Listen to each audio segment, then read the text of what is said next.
Hello, good morning mga kasimple, mga katanod. Bali ngayong Miyerkules ng umaga, September 25, duty natin. Yan, dito lang yan sa Barangay Lumang Bayan, Elementary School. Ito yung papasok. Yan. Dito yan sa Barangay Lumang Bayan, Elementary School, sa San Teodoro, Oriental Mindoro. Yan. Bali, nandito ako ngayon sa highway, duty natin, duty si Kasimple, kaya yan. Lang ang buhay ni Kasimple, simple life. Yan, oh. Tulad ng sinabi ko, yung daan na yun, papuntang Aplaya. At yung daan naman na ito, papuntang Puerto Galera. At syempre, ito namang pakabila ay ito yung nanggagaling ng Calapan City. Ito umaga po. Yun, yung ating kaibigan na nagmumotor, ingat siya. Duty na naman natin, kaya magta-traffic na naman tayo. Hintayin natin dito yung mga batang tumatawid na magmumula dyan. Meron din naman nagmumula dito, kaya lang ingatan natin. At saka yun, nagmumula doon. Yan, magandang morning na umaga ngayon, oh. Para mainit ito maghapon, oh. Maliwalas eh. Kung mapapansin nyo, mainit eh, oh. Makalinsangan na. At ingat-ingat yung mga nagmumotor kahit hindi maulan, ingat-ingat ang mga nagmumotor. Siyempre ingat din ang mga naka 4 wheels o sobra pa sa 4 wheels. Ingat-ingat sa pagdadrive. Yung mga inaantok, tabi-tabi muna. Siyempre habang tayo nagta-traffic dito, itatawid natin yung mga bata. Siyempre paalalaanan natin yung mga ating mga kaibigan, mga motorista na ingat-ingat sa pagmamaneho. Maganda pa rin yung umuuwing ligtas sa kanilang pamilya. Nakakapunta ng trabaho, nakakauwing ligtas dahil sa pagmamanehong merong pag-iingat.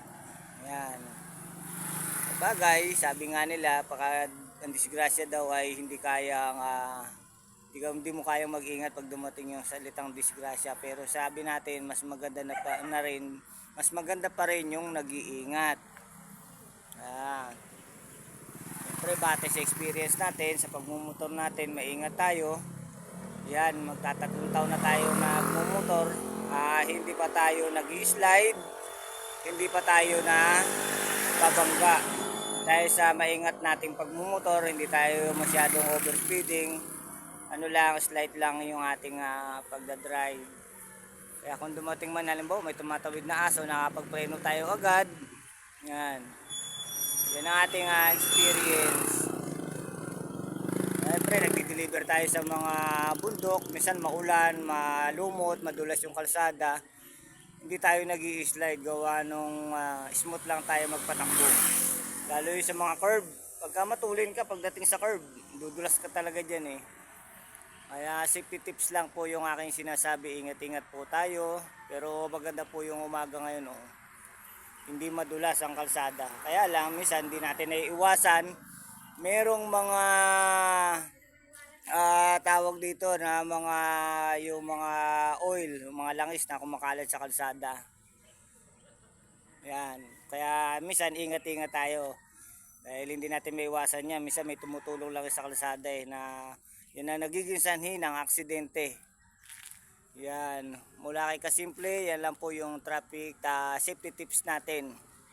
Yan, pagdating nga pala dito sa may mga ganito, paalala natin, pag nakakita tayo ng ganito, kasi ito naman ay highway, kung bakit may ganito, upang yung mga bata at saka yung mga motorista ay maging safety sila, kasi kalimitan yung mga motorista kahit na may mga ganyan, matulin.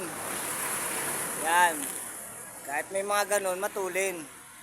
Pag nakita sila niya, malayo pa lang, nakalagay naman dyan, slow down. Yan, magdadaan-dahan sila kasi minsan may tumatawid na, may dumidiretso pa. Kaya siyempre minsan nakakatakot din, lalo na ito highway. Yan, doon naman sa mga may overpass, safety sila kasi may overpass, meron silang dadaanan. Malay natin, balang araw magkaroon dito ng overpass, magmula doon at saka dito magkaroon ng overpass, edi safety yung mga bata. Akit lang sila na hagdanan.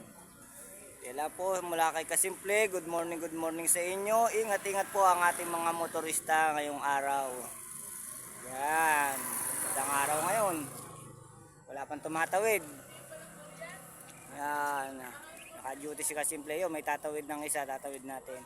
Yan lang po mga Kasimple. Good morning po sa inyo lahat. God bless us all. Thank you.